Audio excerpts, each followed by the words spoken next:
मोदी के आह्वान पर जनता कर्फ्यू का अभूतपूर्व प्रभाव देखने को मिला और एक बार फिर आपकी बारी है।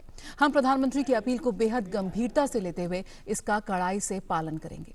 इस खास कार्यक्रम में हम बता रहे हैं कि कड़े कदमों के साथ कोरोना के खिलाफ तैयार हैं हम और घबराने की जरूरत नहीं है, क्योंकि सरकार हर कदम उठा रही है आपकी सुरक्षा के लिए, आपके परिवार के लिए।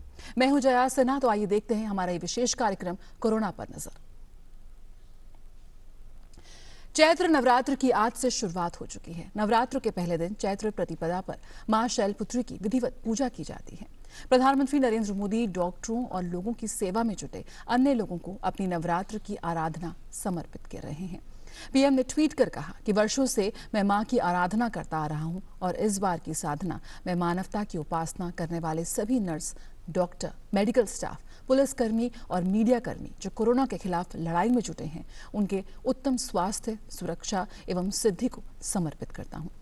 हम ये त्योहारों को ऐसे समय में मना रहे हैं जब हमारा राष्ट्र कोविड-19 के खतरे से जूझ रहा है। इस बार उत्सव ऐसे नहीं होंगे जैसे वे आम तौर पर होते थे, लेकिन ये त्योहार हमें उस संकट से बाहर निकालने की शक्ति देंगे। हम कोविड-19 से एक साथ लड़ने के लिए काम करते रहेंगे। हम अपने पारंपरिक कैलेंडर के अनुसार पूरे भारत में विभिन्न त्योहार मना रहे हैं और नए साल की शुरुआत भी कर रहे हैं। उगादी, गुड़ी पड़वा, साजिबू, चेराउबा और नवरेह की शुभकामनाएं। ये शुभ अवसर हमारे जीवन में अच्छे स्वास्थ्य, सुख और समृद्धि लाए। नवरेह मुबारक। ये त्योहार सभी के जीवन को अच्छे स्वास्थ्य और खुशियों से भर दे। देश को एक साथ मिलकर महत्वपूर्ण लड़ाई जीतने के लिए कोविड-19 का सामना करना चाहिए। और हमारे साथ इस वक्त फोन लाइन पर जुड़ गए हैं सुधाकर दास और जानकारी के लिए। सुधाकर, त्योहारों की बात करें तो भारत में त्योहार एक ऐसा मौका है जब सब एक दूसरे के साथ मिलते हैं, लेकिन ये जो त्योहार हैं वो हमारे लिए एक नए संकल्प के साथ आए हैं। प्रधानमंत्री ने एक बार फिर लोगों की अगुवाई की है और किस तरह से त्योहार में इस बार उनका रवैया रहेगा वो एक बार अपील की है। एक बार फिर प्रधानमंत्री ने किस तरह से देखते हैं प्रधानमंत्री की आप इस अपील को? जी बिल्कुल, देखिए बेहद ही महत्वपूर्ण है और खास तौर से देखिए त्योहारों का मतलब तब होता है जब हम सब सुरक्षित हैं, खुशहाल हैं, एक तरह से चिंताओं से मुक्त हैं। और त्योहार या ईश्वर की आराधना, भगवान, अलग अलग धर्मों के तमाम लोग आराधना इसलिए करते हैं कि वो उनकी जो मुश्किलें खत्म हो, चिंताएं खत्म हो। और जो प्रधानमंत्री जो बात कर रहे हैं, जो नर्स हैं, जो डॉक्टर हैं, मेडिकल स्टाफ हैं या मीडिया कर्मी, जिसको उन्होंने एक तरह से राष्ट्र रक्षक करार दिया है, उनको उन्होंने समर्पित किया है। और निश्चित तौर पर ये काफी अहम है, क्योंकि ये हमारे लिए, हम सबकी, आपकी, पूरे देश की जो स्वास्थ्य है, उनकी सुरक्षा है, उसके लिए बेहद जरूरी है।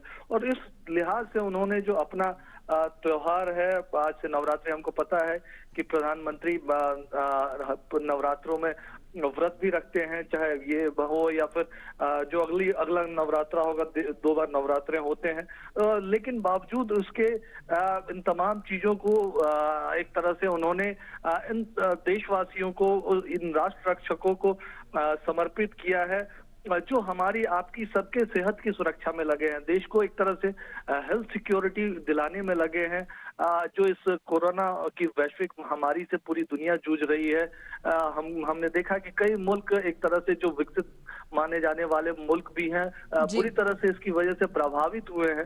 तो ऐसे में हमारे जो ये फ्रंटलाइन वर्कर्स हैं, जो सीधे चुनौतियों का सामना कर रहे हैं और हमको सुरक्षित करने में लगे हैं, तो उनको ये त्योहार समर्पित किया। एक बहुत बड़ी भावना प्रधानमंत्री की तरफ से, और निश्चित तौर पर उनको जरूर उम्मीद भी होगी कि सारे देशवासी मिलकर और इन तमाम राष्ट्र रक्षकों को एक तरह से ये त्योहार और जो तमाम त्योहार है आने वाले समय में, उसको समर्पित करें। तो बेहद महत्वपूर्ण, और ये एक हौसला बढ़ाने वाला इन तमाम लोगों का, जो सबसे ज्यादा चुनौतियों का सामना कर रहे हैं, इन मुश्किल परिस्थितियों में भी जो अपने समय से, सीमाओं से परे जाकर हमारी, आपकी सुरक्षा के लिए काम कर रहे हैं, तो उनके लिए बहुत ही ज्यादा हौसला बढ़ाने वाला होगा प्रधानमंत्री का ये संदेश।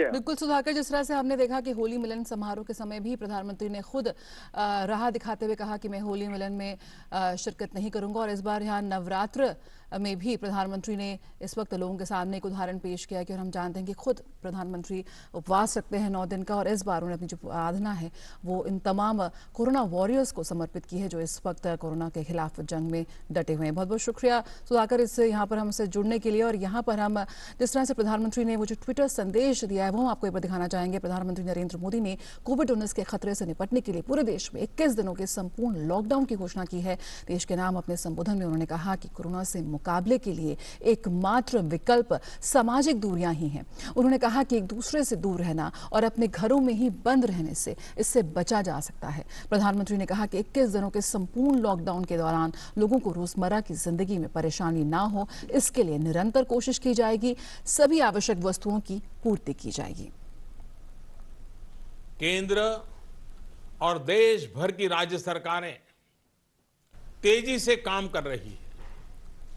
रोजमर्रा की जिंदगी में लोगों को असुविधा ना हो, इसके लिए निरंतर कोशिश कर रही है।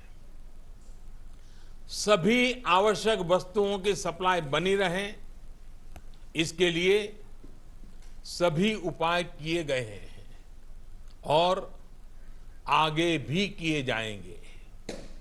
जी हां, देशव्यापी लॉकडाउन की घोषणा के बाद प्रधानमंत्री नरेंद्र मोदी ने ट्वीट कर कहा कि जरूरी सेवाएं और दवाएं मिलती रहेंगी। प्रधानमंत्री ने कहा कि मेरे देशवासियों, घबराने की बिल्कुल भी जरूरत नहीं है। जरूरी सेवाएं, दवाएं वगैरह उपलब्ध रहेंगी। केंद्र और सभी राज्य सरकारें एक साथ मिलकर काम करेंगी ताकि लोगों को जरूरी चीजें मिलती रहें। हम लोग एक साथ मिलकर कोविड-19 के खिलाफ लड़ेंगे और एक तंदुरुस्त भारत का निर्माण करेंगे। प्रधानमंत्री ने लोगों को आगाह किया कि वे दुकानों के आसपास जमा होकर अपनी जिंदगी को खतरे में डाल रहे हैं। उन्होंने कहा कि इससे कोविड-19 के फैलने का खतरा और भी बढ़ेगा।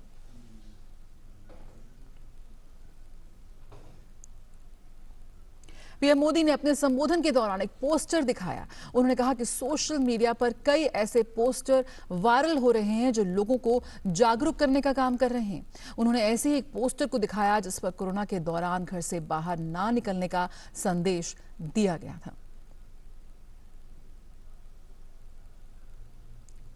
कोरोना, कोई रोड पर ना निकले, घरों में रहें, सुरक्षित रहें। सोशल डिस्टेंसिंग, एक दूसरे से दूरी बनाना एकमात्र विकल्प है इस वक्त कोरोना से बचने का। और साथ ही एक बार फिर ये बात साफ की जा रही है लगातार कि जो एसेंशियल सर्विसेज हैं, जो आपके जरूरी सामान हैं, वो आपको जरूर मिलेंगे। Essential services available during lockdown, यानी कि लॉकडाउन के समय जो तमाम वो दुकानें जो आपको जरूरी चीजें मुहैया कराती हैं वो खुली रहेंगी। Stay home, stay safe.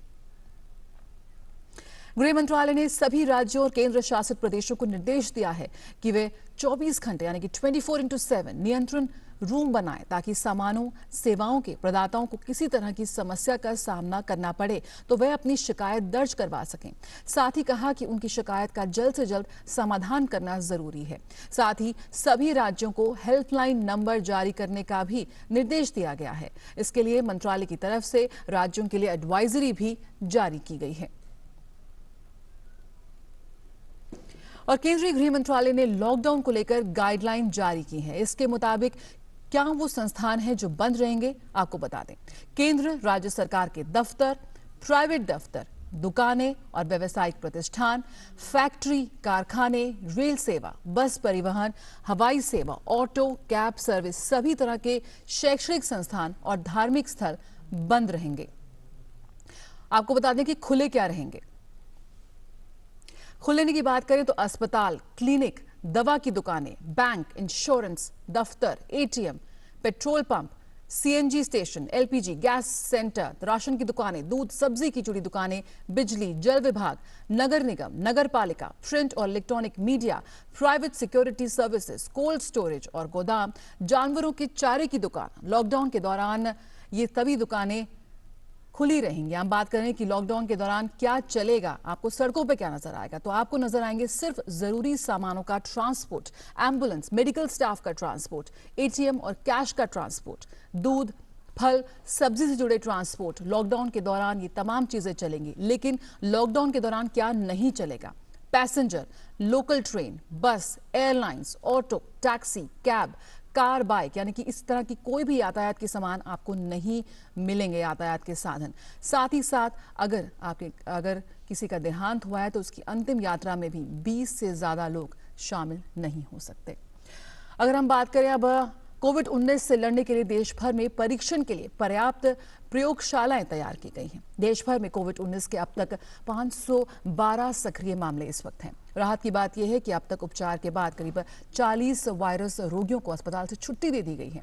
Corona virus से देश भर में अब तक 9 लोगों की मौत हुई है। सबसे ज्यादा मामले महाराष्ट्र और में आए हैं, जहां 89 मामले आए हैं, जबकि केरल में इस वक्त 95 मामले दर्ज किए गए हैं। भारत में कोरोना वायरस के इस वक्त 512 सक्रिय मामले हैं। इस वक्त आप अपने टेलीविजन स्क्रीन पर देख सकते हैं। लेकिन राहत की बात यह है कि उपचार के बाद, इलाज के बाद 40 रोगियों को छुट्टी दे दी गई और वो अपने घर वापस लौट गए। तमिलनाडु में आज तड़के कोरोना वायरस से संक्रमित एक 54 वर्षीय व्यक्ति की मौत हो गई है। मदुरई के हॉस्पिटल में हुई ये मौत राज्य में कोरोना वायरस की वजह से हुई पहली मौत है। राज्य के स्वास्थ्य मंत्री सी विजय भास्कर ने इस मामले की जानकारी दी। उन्होंने ये भी बताया कि अनियंत्रित डायबिटीज के साथ मरने वाले शख्स की लंबी बीमारी की मेडिकल हिस्ट्री थी। बता दें कि मंगलवार को तमिलनाडु में 6 नए मामलों के साथ कोरोना वायरस के पॉजिटिव केस की संख्या बढ़कर 18 तक पहुंच गई है। और इस बीच उपभोक्ता मामलों के मंत्री रामविलास पासवान ने कहा है कि सरकार #कोविड-19 इंडिया के खतरे से उत्पन्न स्थिति में तमाम आवश्यक वस्तुओं की बाजार में उपलब्धता पर लगातार नजर बनाए हुए है और सभी राज्य सरकारों के संपर्क में है, ताकि कहीं भी किसी चीज की किल्लत ना हो। सभी उत्पादकों और व्यापारियों से भी अपील है कि इस घड़ी में मुनाफाखोरी से बचें। ये सख्त संदेश यहां पर आया है रामविलास पासवान से। उपभोक्ता मामलों के मंत्री रामविलास पासवान ने साफ किया है कि पूरी नजर बनाए हुए इस वक्त केंद्र सरकार जो तमाम जरूरी चीजें हैं उसकी बाजार में उपलब्धता पर, और साथ ही साथ किसी भी तरह की होर्डिंग ना करें लोग, और साथ ही व्यापारियों से भी अपील की है कि इस घड़ी में मुनाफाखोरी ना करें। और देश की राजधानी दिल्ली सहित सभी राज्यों में जरूरतमंद चीजों की आपूर्ति सामान्य रूप से जारी है। सभी जगह दूध की दुकानें सहित सभी आवश्यक वस्तुओं की दुकानें खुली हुई हैं, जहां लोग सुबह के समय खरीदारी करते दिखाई दिए।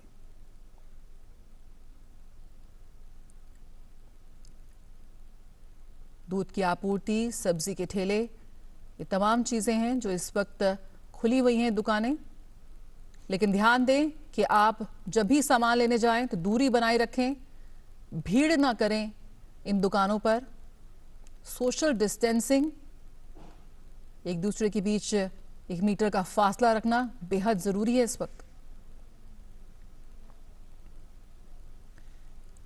साथ ही इस बीच एक खबर भी आ रही है कि कोरोना वायरस के कारण ई-कॉमर्स साइट फ्लिपकार्ट ने अपनी सेवाएं अस्थायी तौर पर बंद कर दी हैं। फ्लिपकार्ट की साइट पर जाने पर एक मैसेज मिल रहा है जिस पर लिखा है कि हमें अपनी सेवाओं को अस्थायी तौर पर बंद करते हैं, हालांकि हमारी कोशिश रहेगी कि हम जल्द वापस आएंगे। फ्लिपकार्ट ने लिखा है कि ये काफी मुश्किल समय है, ऐसा पहले कभी नहीं हुआ है। हमारी आपसे गुजारिश है कि आप भी अपने घरों में रहें और सुरक्षित रहें। हम जल्द ही वापस आएंगे। साथ ही अमेज़न ने भी गैर जरूरी चीजों की बिक्री पर रोक लगा दी है। यहाँ ई कॉमर्स की कंपनियां हैं और देखने वाली बात है कि डिलीवरी बॉयज जो थे वो हमारे घरों तक आते थे, ऐसे में उनकी सुरक्षा को भी ध्यान में रखना था। तो फिलहाल जो ई कॉमर्स कंपनीज हैं उन्होंने अपनी जो बिक्री है उस पर रोक लगा दी है। और कोरोना वायरस के प्रकोप से ग्रामीण भारत में रह रहे नागरिकों को जागरूकता का संदेश देते हुए केंद्रीय कृषि और ग्रामीण विकास मंत्री नरेंद्र सिंह तोमर ने कहा है कि भारत सरकार और राज्य सरकारों द्वारा जारी गाइडलाइंस का गांवों में रह रहे किसानों और अन्य नागरिकों को पूरी तरह से पालन करना चाहिए, ताकि देश को इस खतरनाक वायरस के संक्रमण से मुक्त किया जा सके। नरेंद्र सिंह तोमर से कोरोना मुक्त ग्रामीण भारत के विषय पर बात की हमारे संवाददाता उप यादव ने।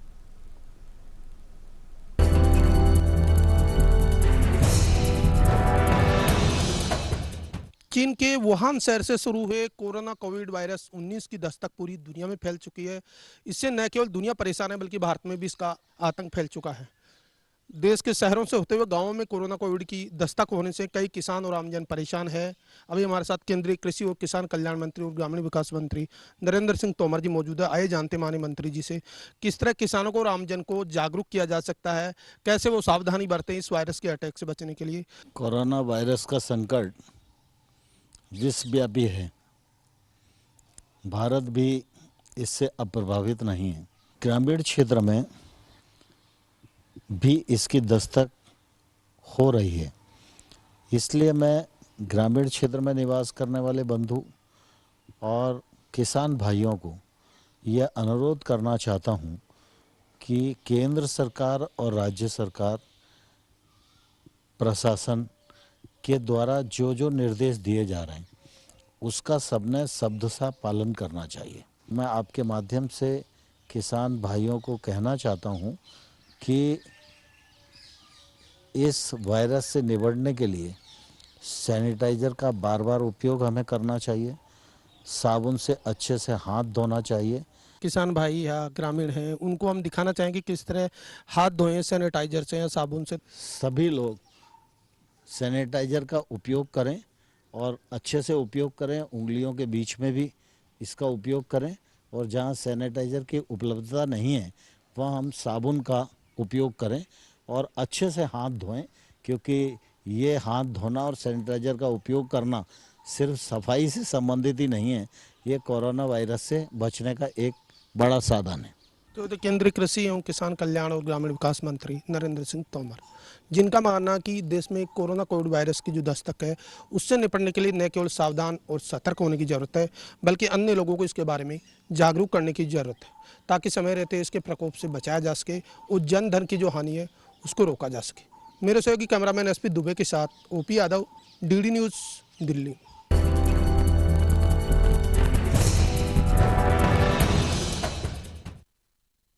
ग्रामीण भारत सजग रहने की बेहद जरूरत है और दिल्ली में दूध के अलावा फल और सब्जियों की भी बिक्री हो रही है। लोगों को किसी तरह की दिक्कत ना हो इसके लिए विशेष ध्यान रखा गया है। दिल्ली में फल और सब्जी की बिक्री का जायजा लिया हमारे संवाददाता गिरीश निशाना ने।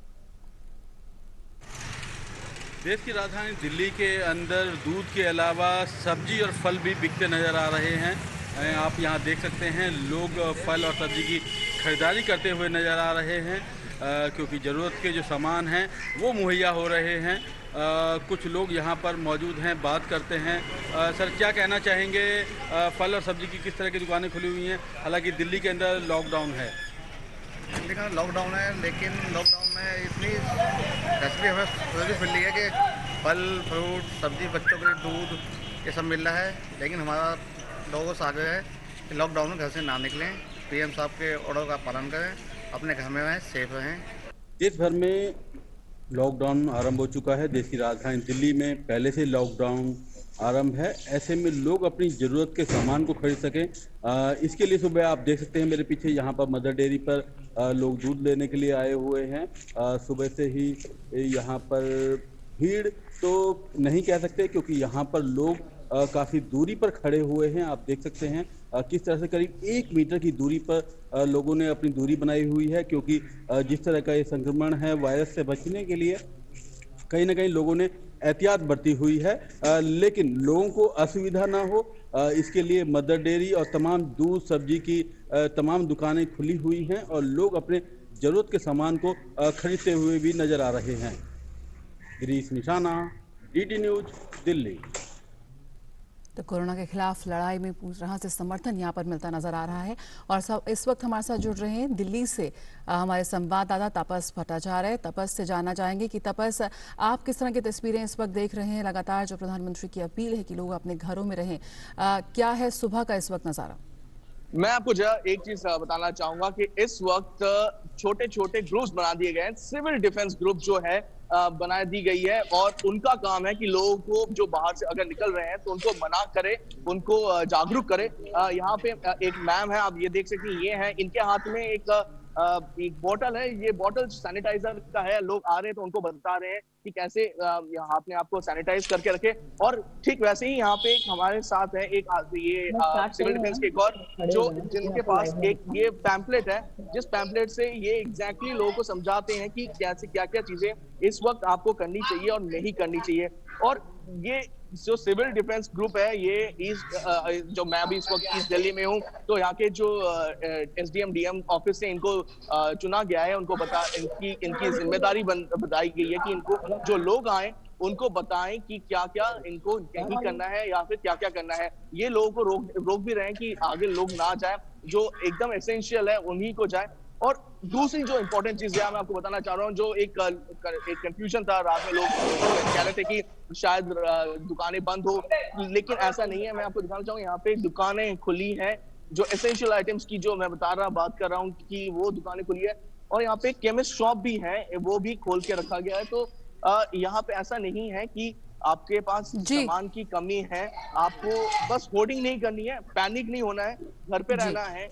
और जैसे प्राइम मिनिस्टर नरेंद्र मोदी ने आह्वान किया है कि आप घर पे रहें, अपने आप को सुरक्षित रखें। अगर आप अपने आप को सुरक्षित रखेंगे तो आप वैसे पूरे सोसाइटी को भी सुरक्षित बिल्कुल, तो घर पर रहें और सुरक्षित रहे। और यहाँ पर सिविल सोसाइटी के मेंबर्स भी इस वक्त जो आम जनता है उन्हें जागरूक करने के प्रयास में जुटे हुए हैं। बहुत बहुत शुक्रिया तपस इस जानकारी के साथ जुड़ने के लिए।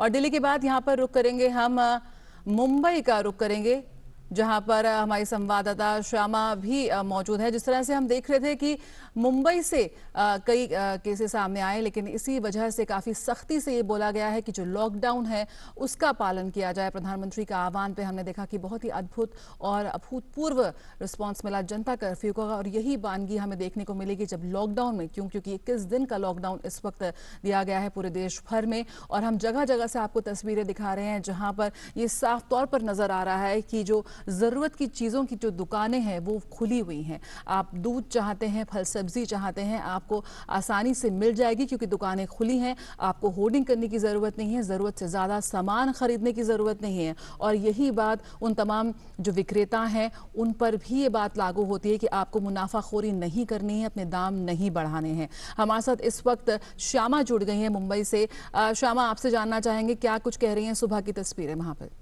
जी बिल्कुल, हम जब सुबह हम फर्स्ट टाइम आए थे कि 7 बजे का हमने एक लाइव किया था, तभी हमें दिख गया था कि उसके पहले ही दुकानें जो हैं वो खुल चुकी थी। और ये वो दुकानें हैं जो एसेंशियल कमोडिटीज रखती हैं। आप यहाँ पर देख सकते हैं कि दुकान है जो दूध, ब्रेड, बटर, बिस्किट, ये सब के शॉप हैं और ये बंद नहीं किया जा रहा है। आप देख सकते हैं लोग भी है यहाँ पे, लेकिन सोशल डिस्टेंसिंग जो है वो मेंटेन करते हुए दिख रहे हैं। आप एक लेडी को देखिए, उन्होंने अपना मुंह ढक रखा है, ज्यादा आस-पास में नहीं आ रहे हैं लोग। और सुबह का नजारा अगर आप देखें तो यहाँ पर एटीएम्स भी हैं जो खुली हुई हैं। एटीएम्स के गार्ड से हमने बात की, एटीएम्स के गार्ड ने भी बताया कि पैसा जो है वो भरा हुआ है। ऐसी कोई बात नहीं है कि पैसा नहीं है यहाँ पर, या पैसा नहीं, जो गाड़ी आती है पैसे भरने के लिए वो नहीं आ पाएगी। लेकिन आपको होर्डिंग कहीं नहीं करना है, आपको पैनिक कहीं नहीं होना है, क्योंकि शॉप्स जो है एसेंशियल कमोडिटीज की वो ओपन है। और महाराष्ट्र में हमने पहले भी बताया कि गुड़ी पाड़वा का पर्व है आज, तो लोग ज्यादा निकलेंगे, इसीलिए इस बात को मद्देनजर रखते हुए ही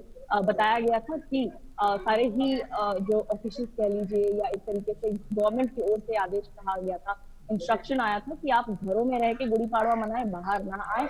बिल्कुल, तो गुड़ी पाड़वा का पर्व है ये और त्योहार का मौका है, लेकिन ये जो त्योहार है नवरात्रि और गुड़ी पाड़वा एक नए संकल्प के साथ हमारे लिए लेकर आया है कि हमें घर पर रहना है, घर पर ही रहकर हमें ये त्योहार मनाने हैं और कोरोना से बचना है। बहुत बहुत शुक्रिया श्यामा हमसे जुड़ने के लिए। आपके पास फिर लौटेंगे और जानेंगे किस तरह से कोरोना के खिलाफ तैयारी है हमारी। और खबरों में आगे बढ़ें तो बात यहाँ पर करेंगे अंतर्राष्ट्रीय जगत में भी पूरी दुनिया में इस वक्त कोरोना कहर जारी है। इटली में कोरोना वायरस से कल 743 लोगों की मौत हो गई। पिछले 2 दिनों से इटली में मृतकों की आंकड़ों में कमी हो रही थी, लेकिन मंगलवार को सबसे अधिक मौत होने से महामारी पर काबू पाने की उम्मीदों को भी झटका लगा है। अब तक इटली में कुल 63,967 लोग कोरोना से संक्रमित पाए गए हैं।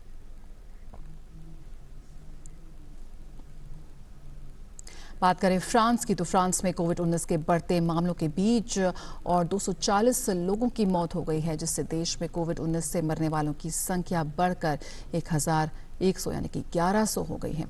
फ्रांस के शीर्ष स्वास्थ्य अधिकारी ने कहा कि फ्रांस में 22,300 लोग इस वायरस से संक्रमित पाए गए हैं और इनमें से 10,176 लोग फिलहाल इस वक्त अस्पतालों में भर्ती हैं। फ्रांस में पिछले 24 घंटे में संक्रमण के मामले में 12% की वृद्धि हुई है।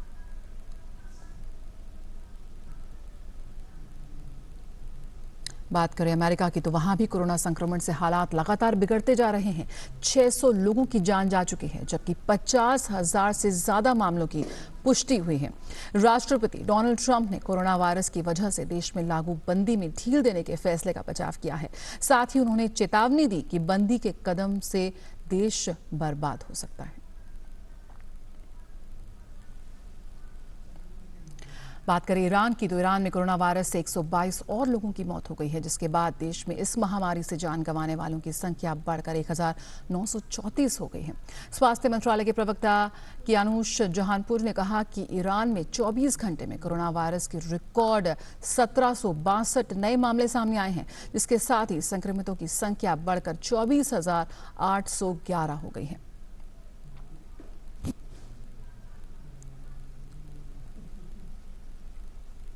और कोरोना वायरस महामारी पर वैश्विक प्रतिक्रिया पर चर्चा करने के लिए सऊदी अरब के किंग सलमान गुरुवार को G20 देशों के समूह के साथ एक आपातकालीन शिखर बैठक की अध्यक्षता करेंगे, जिसमें कोरोना वायरस महामारी पर चर्चा होगी।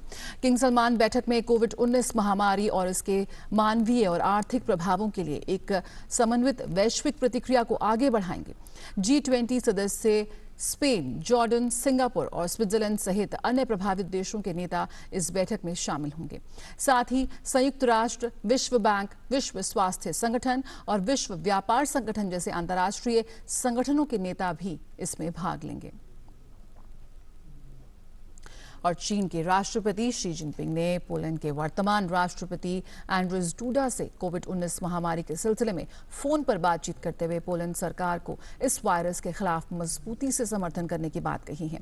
शी जिनपिंग ने कहा कि पोलैंड सरकार ने चीन के प्रति अपनी सहानुभूति और समर्थन बढ़ाया है। इसके लिए चीन कोविड-19 के खिलाफ पोलैंड सरकार की मदद करेगा। चीनी राष्ट्रपति ने कहा कि चीन ने 17 मध्य और पूर्वी यूरोपीय देशों के साथ स्वास्थ्य विशेषज्ञों का एक वीडियो सम्मेलन भी आयोजित किया है, जिसमें कोविड-19 महामारी की रोकथाम और नियंत्रण पर उपाय देगा है।